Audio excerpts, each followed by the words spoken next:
Hello, this is Angela with Parker's Permaculture. I'm standing in the front yard of my Portland, Oregon permaculture garden in Zone 9A.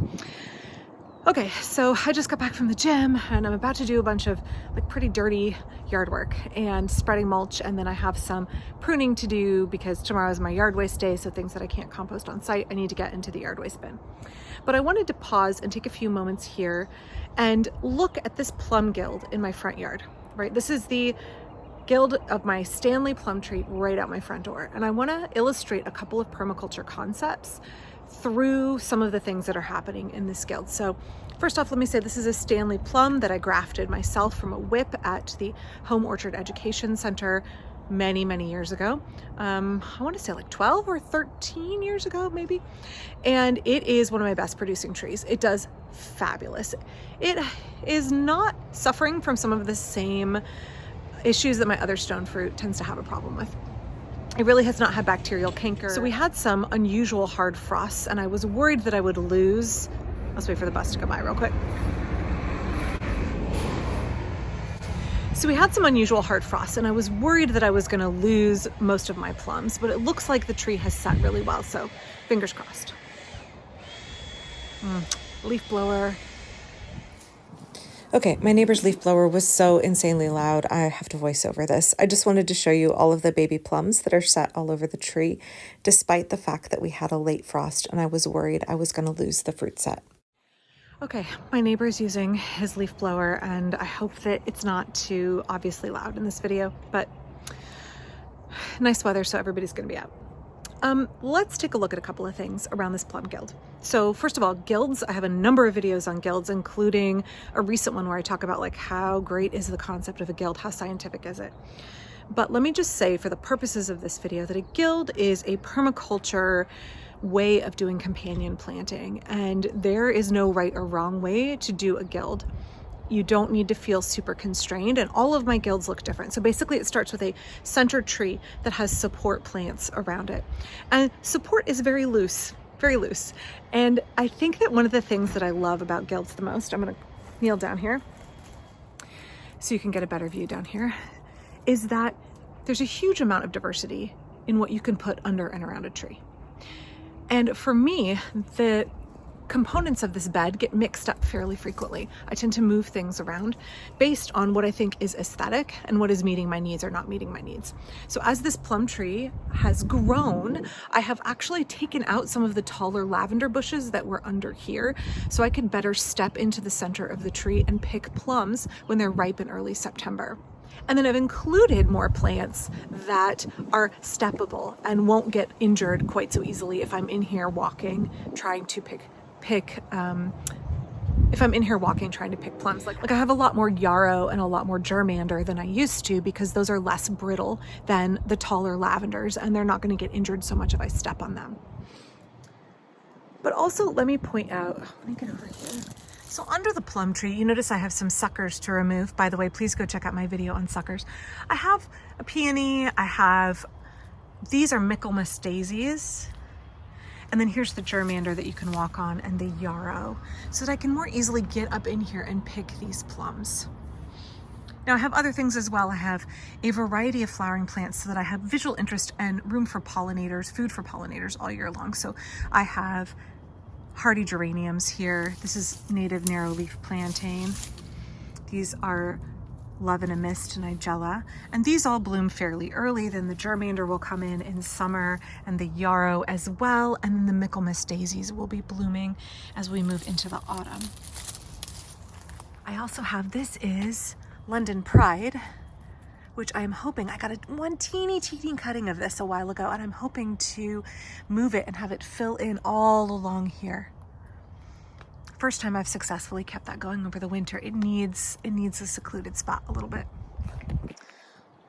So it may not be really obvious, but this is my old driveway, and this all used to be driveway, and then we put in more garden over here. But panning back over here, this area here is all right on top of the concrete. So I really can't grow much here. Conkers. Okay. So I really can't grow much out in this curved area that isn't kind of sedums. And also this area gets a lot of sun, so these do great here. I have this one. This is one I got a little tiny piece off a neighbor. Has that beautiful yellowy color, lime color. And then this is the regular variety, not the varietal. And so here I'm gonna try and spread these over because this is sitting directly on top of concrete. And so there's just a couple inches of soil here, and then things I happen to find, rocks, broken bricks in the garden are the border of this bed. So the deeper soil starts about right here where this columbine is. So I'm hoping to get these columbines to fill in a little bit more here. So I have a new cutting of a lavender I started 2 years ago. Right here is English lavender. And it is a cutting off of this one that is looking pretty sad. That's because it's really old and it is now too shady under here as the tree has matured. And I need to cycle it out this year. So I am pulling the lavenders out more into the sun where they want to be, and the lavender that's naturally getting shaded out by the tree needs to be cycled out. So just because permaculture means permanent agriculture, that doesn't mean that we're not changing and shifting our design. It doesn't mean that we don't cycle out a plant when the conditions of that site have changed. It means that we want to give plants the circumstances, the conditions they need to thrive, and that as succession happens, as our kind of key crop plants mature, they may shade out those plants that thrived earlier in our system. And that's totally okay. Permanent agriculture does not mean that the design is static, right? It means we can change and shift as our plants mature, as our needs change, as conditions in our site change. So I hope that lavender illustrates that concept really well. And while we're looking at other aspects of the guild design and what they can teach us about permaculture, let's move over here. Just some tree collard cuttings I am rooting. More columbine. This is a rose.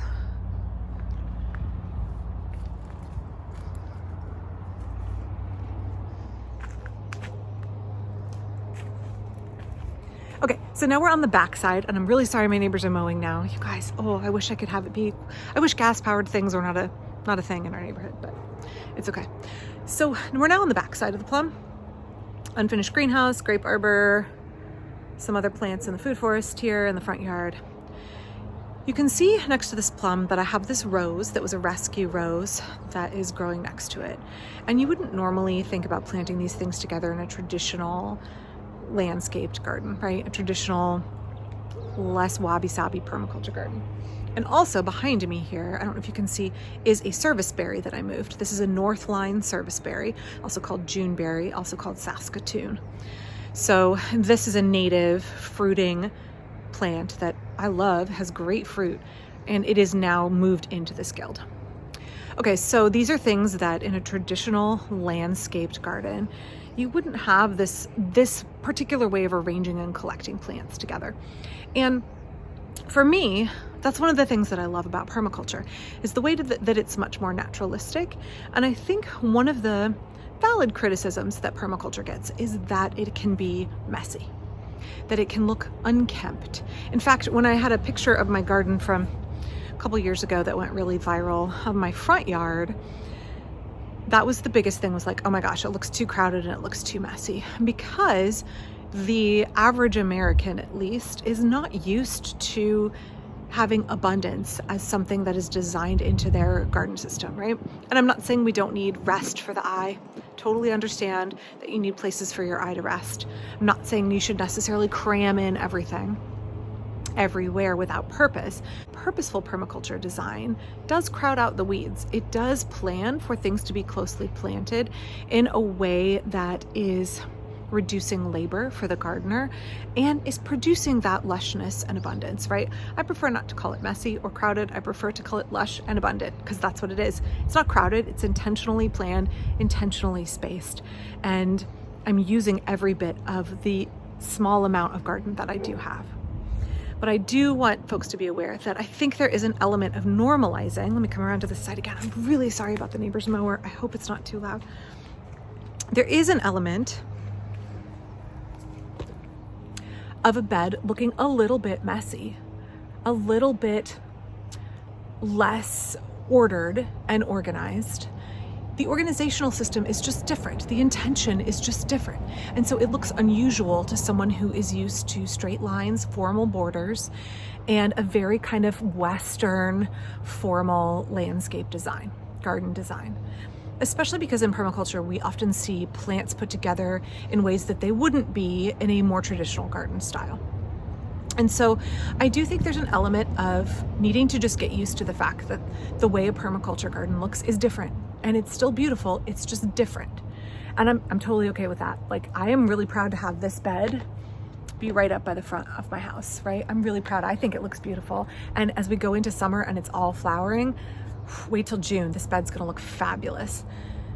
And I get that it might not be everybody's cup of tea, but for me, it really is. And it's my garden and it's for me to enjoy it. And I want my neighbors to be able to enjoy it, right? I don't want it to be an eyesore, but it is something that ultimately has to please me and ultimately has to get me motivated to be out in the garden. So for me, permaculture guilds are a great teaching tool, not only because they get us to think about the connections between plants, and they get us to think about the way the plants are situated in our garden and how they all interconnect and how they can look good together as well as function together. So my hope is that as this garden season goes on, I can take I'm gonna go on the back side where you can't hear. Oh, I stepped on them. I'm sorry, little morels. I did not mean to step on you. Okay, I just saw some more morels that I picked. That's another thing that grows a lot under this plum tree, is I tend to get a lot of morels up here in the front yard under it.